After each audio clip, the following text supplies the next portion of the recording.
जय हिंद प्यारे बच्चों, कैसे हैं आप लोग। उम्मीद करेंगे कि आप लोग बहुत ही अच्छे होंगे। तो बच्चों, मैं लेकर के आ चुका हूं आपके सामने साथियों लूसेंट किताब का निचोड़ दोस्तों, जो कि भारत के सभी कम्पिटिटिव एग्ज़ामों के लिए बहुत ही ज़रूरी है। ये क्लास अगर सभी बच्चे इस क्लास में जुड़ कर के क्लास करते हैं तो जीके जीएस का बच्चों आपको अंदर से डर ख़त्म हो जाएगा, क्योंकि मैं लेकर के आ चुका हूँ जीके जीएस का शानदार क्लास आपके सामने आपके लाइफ के लिए बच्चों, भारत के सभी कम्पिटिटिव एग्ज़ामों के लिए। जहाँ से बच्चों प्रश्न पूछे जाएंगे तो यहीं से आएगा बच्चों, ठीक है। तो जीके जीएस का क्लास करना आप सभी बच्चे नहीं भूलिए और हमारे साथ जुड़ करके साथियों डेली क्लास कीजिएगा।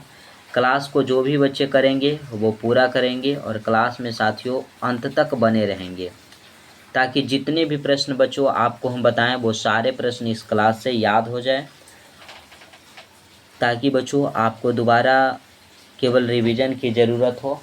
आप केवल बच्चों रिवीजन करेंगे तो आपको सभी प्रश्न क्लियर हो जाएंगे, ठीक है साथियों। तो आप सभी बच्चे पूरा कीजिएगा क्लास को। अगर अच्छा लगे बच्चों, सभी बच्चे कमेंट बॉक्स में कमेंट कीजिएगा कि आज का सेशन कैसा लगा। अगर अच्छा लगे क्लास बच्चों तो सभी बच्चे लाइक करेंगे, जिन बच्चों को अच्छा ना लगे वो डिसलाइक कर देंगे। दोस्तों के पास, भाई बहन, रिश्तेदारों के पास, सगे संबंधियों के पास सेशन को शेयर करना नहीं भूलिएगा। चैनल को जो भी बच्चे अभी तक सब्सक्राइब नहीं किए हैं दोस्तों, वो चैनल को सब्सक्राइब कर लेंगे और साथ ही साथ मेरे भाई घंटी को दबाकर बेल आइकन को ऑल पे सेट कर लीजिएगा, ताकि जब भी क्लास लेकर के आएँ उसका नोटिफिकेशन मिले और आप सही समय से डेली क्लास अटेंड कर सकेंगे। पीडीएफ चाहिए दोस्तों तो टेलीग्राम का लिंक जो है हमने डिस्क्रिप्शन में दे रखा है, सभी बच्चे टेलीग्राम से जुड़िएगा। तो चलते हैं इस सेशन के पहले प्रश्न की ओर दोस्तों। देखिएगा पहला प्रश्न क्या कहता है दोस्तों। ये सेशन का पहला है, ऐसे 10वां नंबर प्रश्न है बच्चों। पिछले क्लास में हम 10 नंबर प्रश्न तक करा रखा था, तो आज स्टार्ट करते हैं यहीं से दोस्तों। पृथ्वी का जल चक्र किसके द्वारा संचालित होता है। पृथ्वी का जो जल चक्र है बच्चों, यह किसके द्वारा संचालित होता है। हवा, चंद्रमा, सूर्य, पृथ्वी, बताइएगा। तो ये बच्चों सूर्य के द्वारा संचालित होता है, ठीक है। सूर्य एक क्या है दोस्तों, यह तारा है। क्या है दोस्त, तारा है। पृथ्वी के सबसे नज़दीक का अगर पूछा जाए, नज़दीक बच्चों किसका, पृथ्वी का।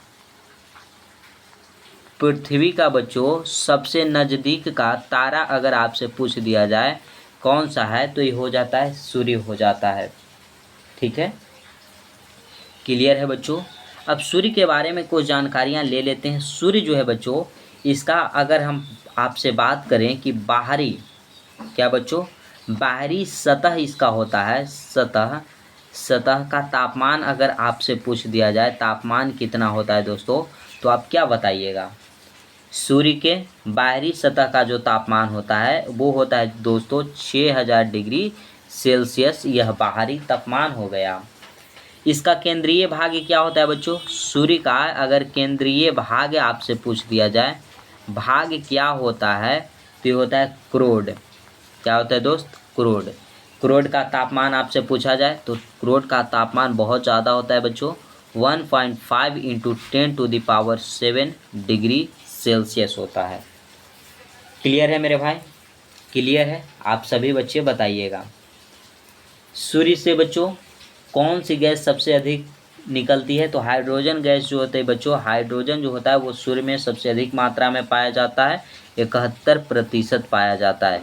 हीलियम की अगर बात करें दोस्तों तो 26.5% हीलियम की मात्रा पाई जाती है।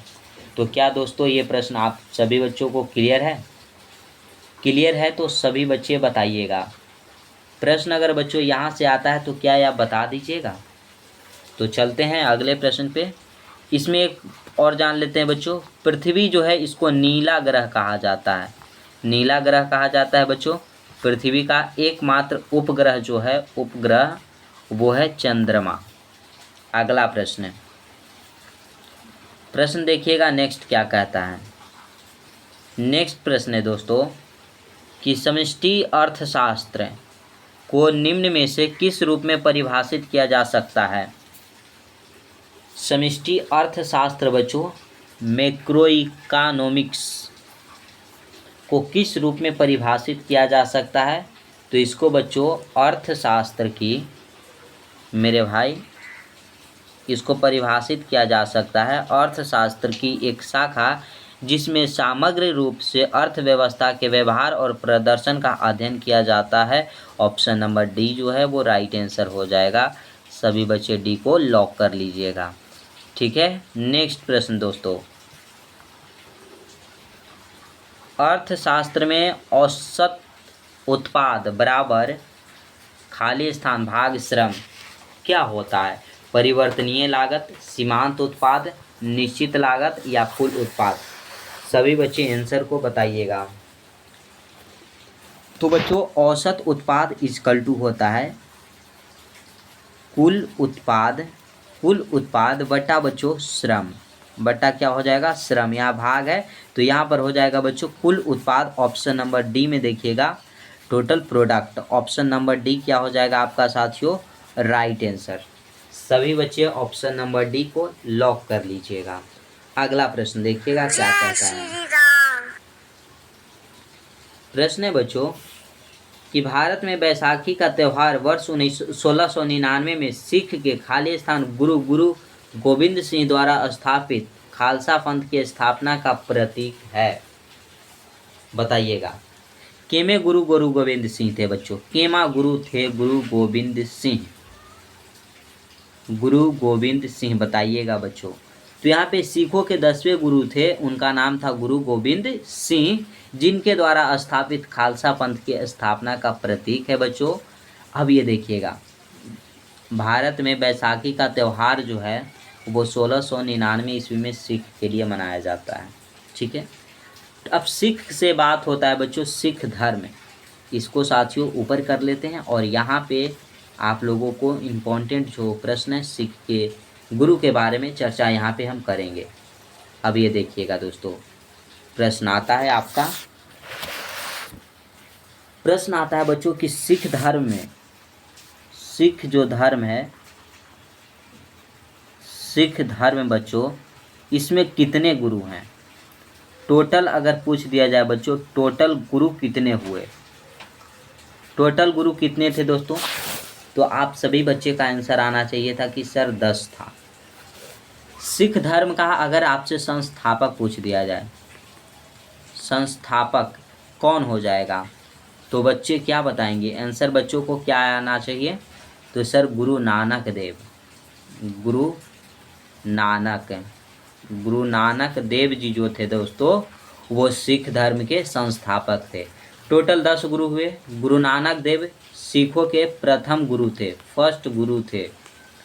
ठीक है, कितने गुरु थे बच्चों? पहले गुरु थे। अगर सिख के गुरु की बात किया जाए, सिख के दोस्तों गुरु की बात किया जाए, यहाँ पे देखिएगा, सिख के बच्चों फर्स्ट गुरु तो हम लोगों ने देख लिया, गुरु नानक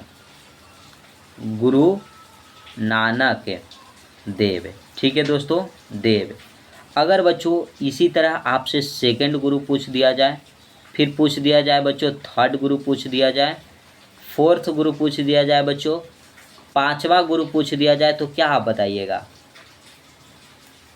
आप बच्चों क्या आंसर यहाँ पे बताइएगा? सभी बच्चे बता देंगे।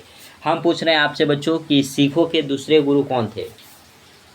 तो मेरे भाई गुरु अंगद देव जी थे। कौन थे? गुरु अंगद देव जी जो थे बच्चों, वो सिखों के दूसरे गुरु थे। तीसरे गुरु कौन थे दोस्तों? तो गुरु अमरदास थे। अमरदास जी जो थे वो सिखों के तीसरे गुरु थे। चौथे गुरु थे बच्चों गुरु रामदास थे।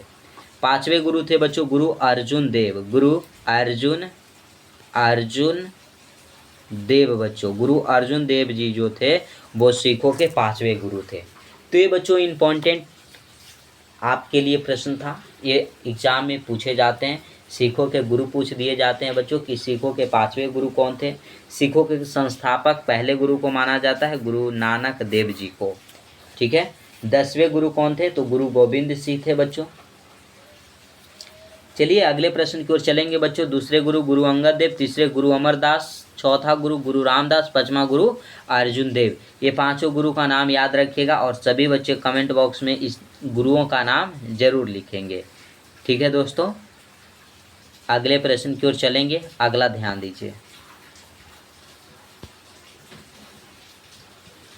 प्रश्न आया है दोस्तों कि मुआत्सु उत्सव भारत के किस राज्य में मनाया जाता है। मुआत्सु उत्सव जो है बच्चों भारत के कौन से राज्य में मनाया जाता है। नागालैंड, अरुणाचल प्रदेश, मणिपुर, मिजोरम, बताइएगा। अब यहाँ से देखिएगा बच्चों, मणिपुर में कौन सा उत्सव मनाया जाता है। मिजोरम में बच्चों कौन सा उत्सव मनाया जाता है, तो चापर चर कूट महोत्सव। चापचर कूट महोत्सव। चापचर कूट महोत्सव जो है बच्चों यह मिजोरम में मनाया जाता है। मुआत्सु महोत्सव कहाँ मनाया जाता है दोस्तों, यह नागालैंड में मनाया जाता है। नागालैंड में हॉर्नबिल महोत्सव भी मनाया जाता है। हॉर्नबिल बच्चों, हॉर्नबिल महोत्सव अगर पूछा जाए तो नागालैंड में मनाया जाता है। अरुणाचल प्रदेश में क्या मनाया जाता है बच्चों, तो डी महोत्सव कहाँ पे मनाया जाता है, तो यह अरुणाचल प्रदेश में मनाया जाता है। क्लियर है दोस्तों, अगले प्रश्न पे चलें। नेक्स्ट प्रश्न याद ध्यान दीजिएगा, इसका option number A right answer है। नेक्स्ट आता है दोस्तों, किस नृत्य में कलाकार पोटलोई नामक बेलनाकार स्कर्ट पहनते हैं, बताइएगा। कौन से नृत्य में बच्चों कलाकार पोटलोई जो नामक बेलनाकार स्कर्ट को पहनते हैं। कथक, भरतनाट्यम, कुचिपुड़ी, मणिपुरी। तो इसका आंसर हो जाएगा दोस्तों मणिपुरी। मणिपुरी में ही जो कलाकार होते हैं पोटलोई नामक बेलनाकार स्कर्ट पहनते हैं। मणिपुरी जो है बच्चों, मणिपुरी यह वैष्णव धर्म से प्रभावित है। कौन सा धर्म से बच्चों, वैष्णव धर्म से क्या है दोस्तों, प्रभावित है, प्रभावित हो जाएगा। क्या दोस्तों यहाँ तक क्लियर है, यहाँ तक क्लियर है मेरे भाई। पूछा जाएगा आपसे कि मणिपुरी जो शास्त्रीय नृत्य है वो किस धर्म से प्रभावित है, तो वैष्णव धर्म से प्रभावित है। वैष्णव धर्म से बच्चों, वैष्णव धर्म से प्रभावित है। क्लियर है। इसमें राधा और कृष्ण की प्रेम कहानी का वर्णन किया गया है। मणिपुरी जो शास्त्रीय नृत्य होता है बच्चों, इसमें राधा दोस्तों एंड बच्चों कृष्ण की प्रेम कहानी का वर्णन किया गया है। प्रेम कहानी का वर्णन किया जाता है दोस्तों। क्या किया जाता है, वर्णन किया जाता है। तो सभी बच्चे यहाँ तक नोट डाउन कर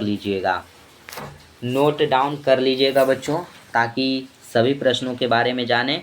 तो इसका आंसर था बच्चों ऑप्शन नंबर डी, मणिपुरी। ठीक है। कथक जो है बच्चों उत्तर प्रदेश यानी कि उत्तर भारत का बच्चों शास्त्रीय नृत्य है, यूपी का शास्त्रीय नृत्य है।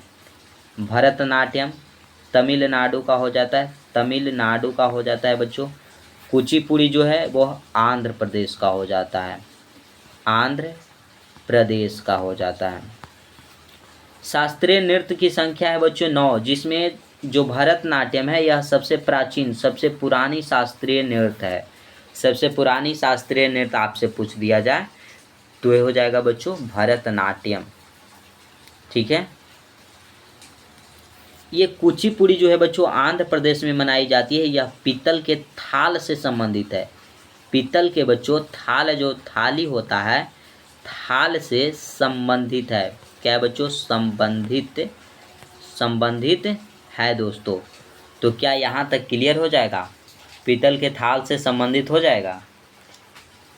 तो मेरे भाई अगले प्रश्न की ओर चलेंगे। ऑप्शन नंबर डी को सभी बच्चे लॉक कर लीजिएगा। शास्त्रीय नृत्य की संख्या कितनी है, 9। सबसे प्राचीन शास्त्रीय नृत्य कौन सा है, भरतनाट्यम। यहीं से अगर और क्वेश्चन पूछना रहे बच्चों तो हम पूछ देंगे कि मोहिनी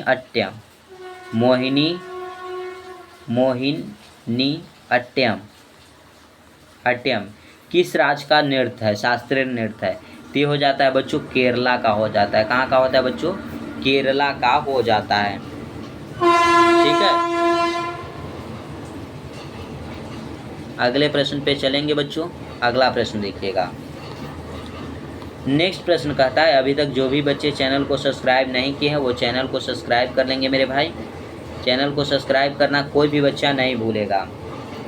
अगले प्रश्न की ओर चलेंगे। प्रश्न कहता है कि आरबीआई के पूर्व गवर्नर रघुराम दास कौन सी पुस्तक लिखी गई है।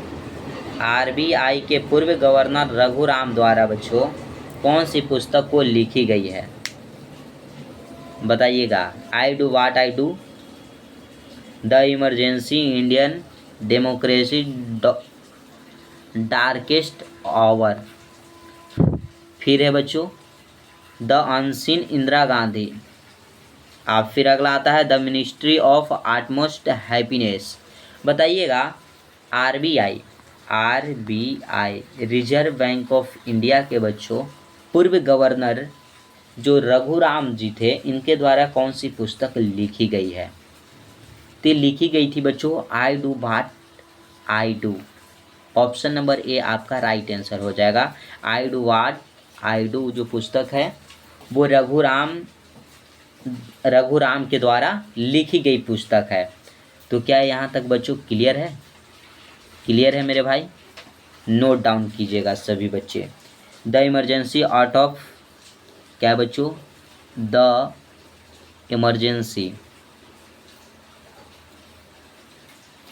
Emergency Indian democracies darkest hour किसके द्वारा ये पुस्तक लिखी गई है, बताइएगा। तो ये जो पुस्तक लिखी गई है बच्चों, ये लिखा गया है सूर्य प्रकाश की है। ये किनकी है? सूर्य प्रकाश द्वारा लिखी गई है। प्रकाश द्वारा ये पुस्तक बच्चों लिखी गई है, ठीक है। फिर आता है बच्चों द अनसीन इंदिरा गांधी, यह किनके द्वारा लिखा गया है? तो ये केपी माथुर के द्वारा लिखा गया है। केपी माथुर के द्वारा दोस्तों लिखा गया है। फिर आता है the ministry of utmost happiness, ये किसके द्वारा लिखा गया है? तो अरुंधति राय के द्वारा। अरुंधति राय के द्वारा बच्चों ये लिखा गया है। क्लियर है। आरबीआई की स्थापना कब हुआ बच्चों? स्थापना कब हुआ है? तो 1935 ईस्वी में हुआ है। इसका एक्ट कब आया था? आरबीआई एक्ट कब आया था बच्चों? तो 1934 ईस्वी में आया था। आरबीआई का राष्ट्रीयकरण कब हुआ? राष्ट्रीयकरण अगर पूछ दिया जाए करण कब हुआ, तो 1949 में हुआ था बच्चों। क्या यहाँ तक क्लियर है? सभी बच्चे यहाँ तक नोट डाउन कर लीजिएगा। अगले प्रश्न पे चलेंगे। अभी तक जो भी बच्चे चैनल को सब्सक्राइब नहीं किए हैं वो चैनल को सब्सक्राइब कर लेंगे। ऑप्शन ए आपका राइट आंसर था। रघुराम के द्वारा I do what I do पुस्तक लिखी गई है। नेक्स्ट प्रश्न है दोस्तों, हिंद स्वराज नामक पुस्तक इनमें से किसने लिखी? हिंद स्वराज नामक पुस्तक जो है बच्चों, इनमें से किसने लिखी है? सुभाष चंद्र बोस, सरोजिनी नायडू, महात्मा गांधी, जवाहरलाल नेहरू, बताइएगा। तो हिंद स्वराज नामक पुस्तक के लेखक हैं महात्मा गांधी। कौन है दोस्तों? महात्मा गांधी जी हैं। क्लियर है। ऑप्शन सी राइट हो जाएगा। अब ये देखिएगा, सुभाष चंद्र बोस ने बच्चों इंडियन स्ट्रगल लिखा है। क्या लिखा है? इंडियन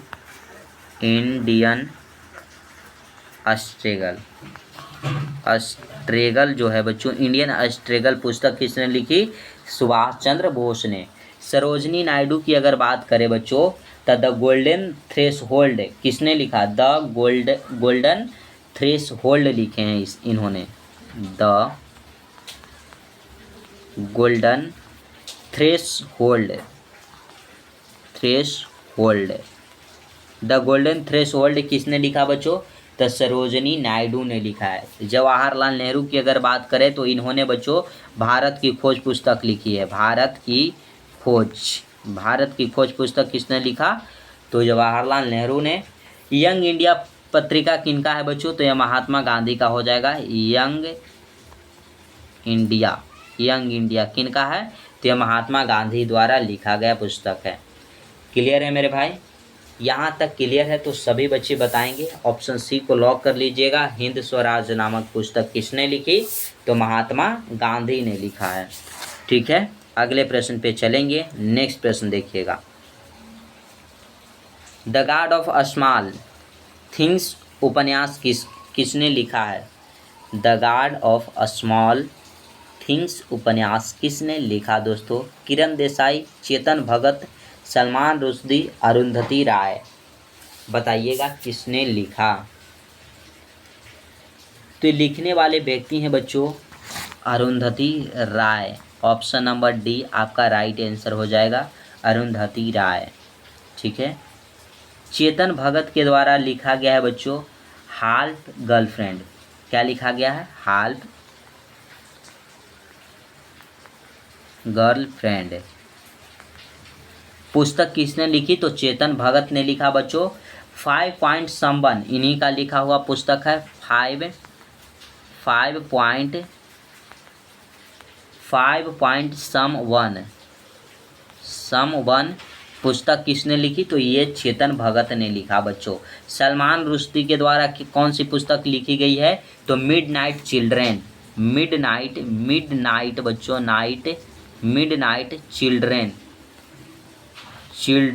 मिडनाइट चिल्ड्रेन पुस्तक किसने लिखी? तो सलमान रुश्दी के द्वारा बच्चों लिखा गया है। क्या दोस्तों यहाँ तक क्लियर है? सभी बच्चे बताइएगा। अगले प्रश्न पे चलें। ऑप्शन नंबर डी को सभी बच्चे लॉक कर लीजिएगा। और ये रहा बच्चों इस सेशन का लास्ट प्रश्न जो करेंट अफेयर का है बच्चों। हाल ही में गुजरात की 16वीं शेर आबादी की जनगणना के अनुसार राज्य में कुल कितने एशियाई शेर हैं? कुल बच्चों एशियाई शेर की संख्या पूछी गई है तो 891 है। ऑप्शन नंबर बी जो है आपका वो राइट आंसर हो जाएगा।